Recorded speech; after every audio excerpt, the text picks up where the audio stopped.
लिए मिट्टी कहाँ की होना चाहिए, किस जगह पर बनाना चाहिए, मिट्टी में कैसा जल मिलाना चाहिए। जब शिवलिंग का निर्माण करें, शंकर के शिवलिंग को जब बनाएं, तो सबसे पहले कैसे बनाएं, उस तक का विधान शिव महापुराण में और लिंग पुराण में कहा गया। महाराज कहा, क्यारे की मिट्टी हो, क्यारा मतलब समझिएगा, जिस मिट्टी पर कोई गंदगी ना करी गई हो, ऐसी जगह का कोई भाग मिट्टी का लाया जाए, जहां कोई गंदगी ना करे। शिव महापुराण की कथा कहती है।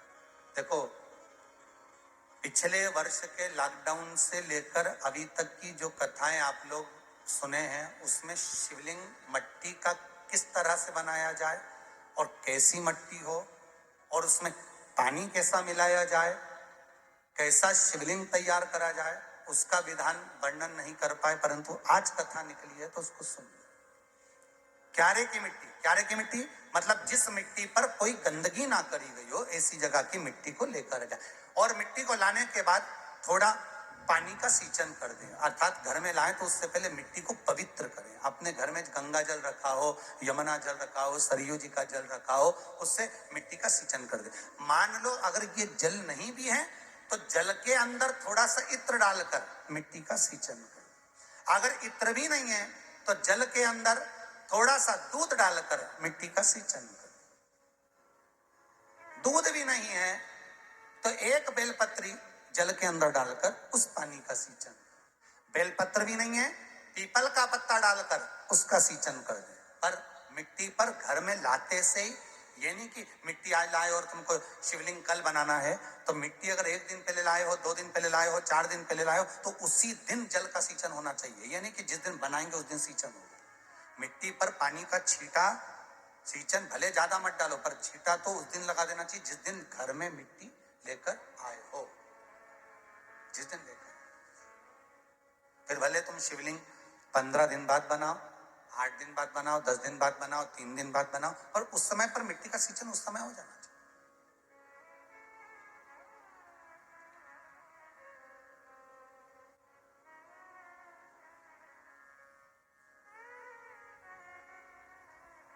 फिर कहा,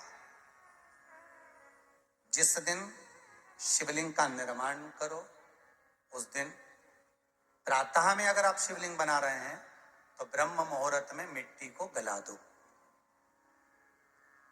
किस पानी से गलाना है उसका भी प्रमाण, उसका भी शास्त्र वर्णन कर रहा है। किस जल से गलाया जाए, शिव महापुराण की कथा कहती है, अगर आपको आज शिवलिंग का निर्माण करना है, शाम को आप शिवलिंग का निर्माण कर रहे हो, तो अपने पानी का जो मटका होता है, हंडा होता है, रसोई घर में जहां पानी भर कर रखते हो, उसके नजदीक में एक कलश जिसमें अलग से ताजा जल भरा जाए और उस पर प्लेट ढकी हो और उस पर एक चावल का दाना रखा हो, उस जल को लेकर आओ। थोड़ी देर रखा रहे, आधा घंटा, 2 घंटा, 3 घंटा, 15 मिनट, 20 मिनट, पर वो पानी वहां रखा होना चाहिए। रसोई घर में अन्नपूर्णा का निवास होता है, परिंदे के पास पितरों का निवास होता है। अन्नपूर्णा, पित्र सब रसोई घर के भीतर विराजमान होते हैं। शास्त्र कहता है 33 कोटि देवता एक समय के लिए, एक क्षण के लिए हमारे रसोई घर में प्रवेश करते हैं। इसलिए रसोई घर को तुम पूरे घर को स्वच्छ रखो ना रखो, पूरे घर को तुम साफ रखो ना रखो, पर रसोई घर एकदम क्लीन होना चाहिए, साफ होना चाहिए, स्वच्छ होना चाहिए। आज के जमाने में तो खैर गया, पर पहले जब मट्टी के चूल्हे होते थे, जब चूल्हा बंद होता था तो उसको गीला कर कर, गोबर को या पानी में उसको गीला कर कर, एक कपड़े को गीला कर कर पूरे चौके को, रसोई घर को पोंछा जाता था। मिट्टी का होता था वो, तो भी उसको पोता लगाते थे, पोंछते थे।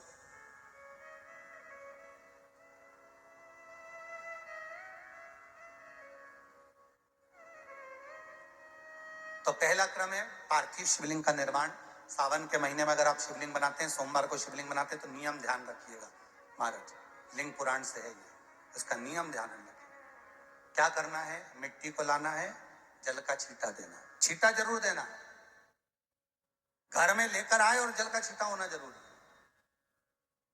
2 दिन तक, 3 दिन तक मिट्टी रखी हुई है, और उसके बाद अगर आपने पानी का छींटा नहीं दिया है और आपने डायरेक्ट मिट्टी को गला दिया और उसके बाद बनाया तो उसका कोई प्रमाण नहीं। जल का छींटा अवश्य। फिर उसको रख दें, 15 दिन बाद बनाओ, 4 दिन बाद बनाओ, 3 दिन बाद बनाओ, 2 दिन बाद बनाओ। शिवलिंग जब बनाओ तब उस मिट्टी को, जो कलश आपने रसोई घर में रखा है चावल का दाना रखकर प्लेट के ऊपर, अर्थात उस कलश का जल उस मिट्टी में थोड़ा सा डालिए। क्यों डाला जाता है उसका भी भाव वर्णन किया है। अब भविष्य पुराण, स्कंद पुराण और अग्नि पुराण, इन तीनों से ले लिया गया। वर्णन किया गया जब उस कलश का जल हम डालते हैं तो उस कलश में पितरों का भाव आ जाता है, अन्नपूर्णा का भाव आ जाता है, घर में लक्ष्मी का भाव आ जाता है, संपदा का भाव आ जाता है। पूरे 24 घंटे के अंदर एक क्षण के लिए रसोई घर में 33 कोटि देवता आते हैं, तो वो देवता का सारा भाव उस कलश के अंदर आ जाता है। और वो जल जब हम उस मिट्टी में मिलाते हैं तो गंगा, यमुना, सरयू, सरस्वती, ये 33 कोटि देवता में, तो इन सब का आनंद उस जल में आ जाता है। और वो जल जब हम मिट्टी में मिलाते हैं तो मिट्टी पवित्र हो जाती है, स्वयं कैलाश अधिपति को स्वीकार करने के लायक हो जाती है, निर्मित करने के लायक हो जाती है।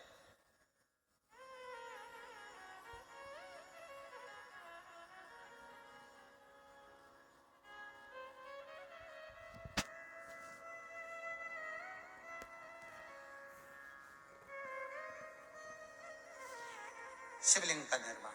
अब शिवलिंग का निर्माण कैसे करना? मिट्टी में गला दिया पानी में। सबसे पहले शिवलिंग बनाने से पहले पात्र को, पात्र जो होता है उसके नीचे एक बेलपत्र रखी जाती है। क्या रखना है? एक बेलपत्र। शंकर को झेलने के लिए कोई साधारण नहीं है पात्र जिसपे झेला जाए। स्वयं गंगा शिव की जटा में और आप शंकर के शिवलिंग का निर्माण कर रहे हो, कोई साधारण नहीं हो सकता। स्वयं आप विदेश्वर संहिता के अंतर्गत पढ़े कि ब्रह्मा और विष्णु, ब्रह्मा ऊपर जा रहे हैं, भगवान विष्णु नीचे जा रहे हैं, तो पता नहीं कर पा रहे कि यहाँ चरण कहां पर और शीश कहां पर है, उसको जान ही नहीं पा रहे।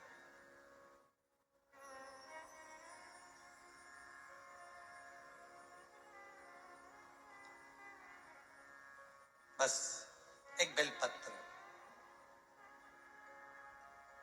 साधारण भाव में, बेलपत्र भी सीधा भाग, और इस बेलपत्र की जो डंडी है वो उत्तर दिशा में रखना है थाली के अंतर्गत जब आप शिवलिंग का निर्माण करें, उत्तर। इसके ऊपर जो गलाई हुई मिट्टी है वो डाल दीजिए, और डालने के बाद सबसे पहले शिवलिंग का स्वरूप बनाना है। सबसे पहले नीचे की जलाधारी नहीं बनाना। क्या बनाना है? शिवलिंग का स्वरूप बनाना। बनाने के बाद उसी शिवलिंग के पास में और मिट्टी डाल लीजिए, फिर जलाधारी का निर्माण करें। फिर जलाधारी,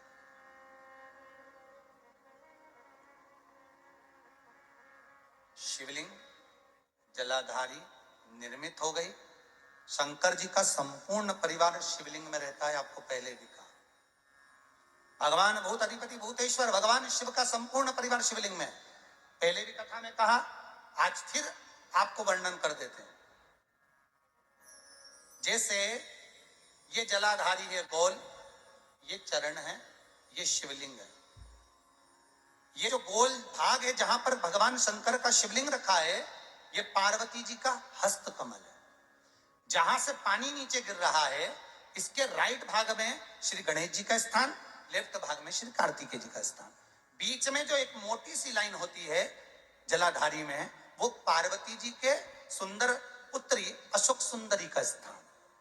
शंकर जी के ऊपर जो तिकोनी रखी रहती है, उसके ऊपर से जो जल बूंद बूंद नीचे गिरता है, ये जो पानी बूंद बूंद नीचे गिरता है, या आप कलश से जल चढ़ाते हो या आप संगी से जल चढ़ाते हो, तो ये जो पानी गिर रहा है, ये शंकर भगवान की 5 पुत्रियां, जया, विषहरा, शामरी बारी, दौतली और देव, ये शंकर जी की 5 बेटी, 5 पुत्री। कार्तिकेय भी है, गणेश भी हैं, अशोक सुंदरी भी है, शंकर जी की 5 बेटियां भी हैं, शंकर भी है और पार्वती भी। अर्थात शिव जी के परिवार में आपको गणेश जी की पूजन अलग करने जाने की जरूरत नहीं पड़ेगी, शंकर के परिवार में पार्वती जी की पूजन अलग करने जाने की जरूरत नहीं पड़ेगी, कार्तिकेय की पूजन अलग जाकर करने की जरूरत नहीं है। शंकर का परिवार शंकर के शिवलिंग के साथ में उस जलाधारी में संपूर्ण परिवार शंकर का विराजमान है, संपूर्ण परिवार, कुछ भी नहीं, संपूर्ण और पूरा परिवार है महाराज। फिर वही बात आई, ध्यान दीजिएगा, जिस व्यक्ति को नींद ना आवे, रात्रि को सोते समय टेबलेट खाने की जरूरत नहीं, शंकर भगवान की 5 पुत्रियों का नाम लीजिए। जया, हाथ में जल लो, पलंग पर बैठो, जल हाथ में लिया, जया आचमन कर लो, विषहरा आचमन कर लो, शामली बारी आचमन कर लो, दौतली आचमन कर लो और देव आचमन कर लो। ये शंकर की जो 5 पुत्रियां हैं, ये ऐसी पुत्रियां हैं जो निंद्रा देवी को लेकर आती हैं और हमें विश्राम का आनंद सुख प्रदान करती हैं, हमारे नयनों पर विराजमान रहती।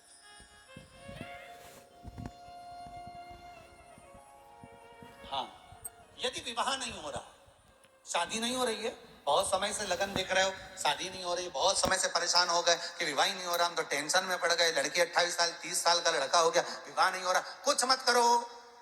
अष्टमी तिथि आए तो अशोक सुंदरी वाली जो जगह है वहां पर हल्दी की 7 बिंदियां लगा दो, लड़का लड़की का हाथ उस बिंदी पर रखवा दो, उसका नाम गोत्र बोलो, उसी हल्दी में उसके हाथ पीले करवा दो और पीपल के पेड़ पर उस हाथ के 5 छापे पड़वा दो, 3 महीने में विवाह पक्का हो जाता है महाराज। उसका इतना, अशोक सुंदरी के उस हल्दी का इतना प्रमाण।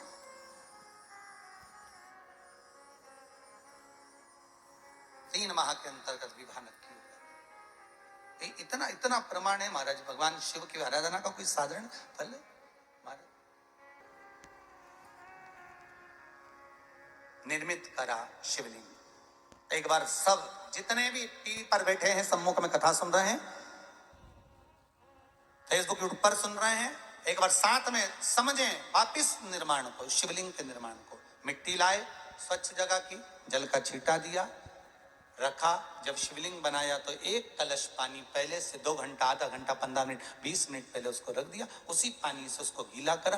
गीला करने के बाद उसका निर्माण, सबसे पहले बेलपत्री, बेलपत्री के ऊपर मिट्टी, मिट्टी के ऊपर रखकर शिवलिंग का निर्माण, फिर जलाधारी का, जलाधारी का निर्माण और शिवलिंग का निर्माण पूर्ण होने के बाद में फिर बाबा का सुंदर भाव से आप श्रृंगार करें, अभिषेक करें, पूजन करें। और एक बात याद रखना, पार्थिव शिवलिंग का अगर निर्माण करा है तो आपको वो पार्थिव शिवलिंग को रात्रि होने से पहले विसर्जन होना जरूरी है। हाँ, अगर कोई भी शिवरात्रि का दिन है तो फिर आप पूरी रात रख सकते हो, हरतालिका तीज का दिन है पूरी रात रख सकते हो, बड़ी तीज है, छोटी तीज है, आप शिवलिंग बनाए हो तो आप पूरी रात रख सकते हो, विशेष कोई उत्सव है, श्रावण का महीना है, पूरी रात रख सकते हो। पर बाकी के समय अगर आप शिवलिंग का निर्माण करें तो उसको सूर्यास्त होने के पहले आप उसको नदी में, जल में, जलाशय में विसर्जन करें। और ध्यान दीजिएगा, विसर्जन करते समय जब आप विसर्जन करें, पानी में अपने पात्र को, शिवलिंग को जब छोड़ें, उस समय पर ध्यान दीजिएगा कि शिवलिंग की जो जल की धार है, जिसका उत्तर की ओर जो जल की धार होती है, विसर्जन करते समय वो जल की धार अर्थात वो उत्तर का भाग हमारी ओर होना चाहिए और थाली इस तरह से पकड़ें कि वो भाग हमको जब डालें तो वो भाग हमको दिखे, थोड़ा सा नजर आए पानी में डालते समय। और जब वो थोड़ा भाग दिखता रहे, और जिसलिए आपने शिवलिंग बनाया, जिस कामना से आपने शिवलिंग बनाया है, वो कामना उस भाग को पानी में देखते देखते बोल दीजिए, वो कामना पूर्ण हो जाती है। इसको कहते हैं पार्थिव शिवलिंग का निर्माण करना और उसकी आराधना करना, उसकी आराधना। कई लोग करते हैं, बना भी लेते हैं, पूजन भी करते हैं, और कई बार कहते हैं हमारा काम नहीं, तो उसमें भगवान का दोष नहीं है, दोष अपना देखो। आप आए नहीं, सुबह हो गई, मेरी पूजा की थाली धरी की धरी रहे, क्यों नहीं आए, किस लिए नहीं, वो हमें देखना।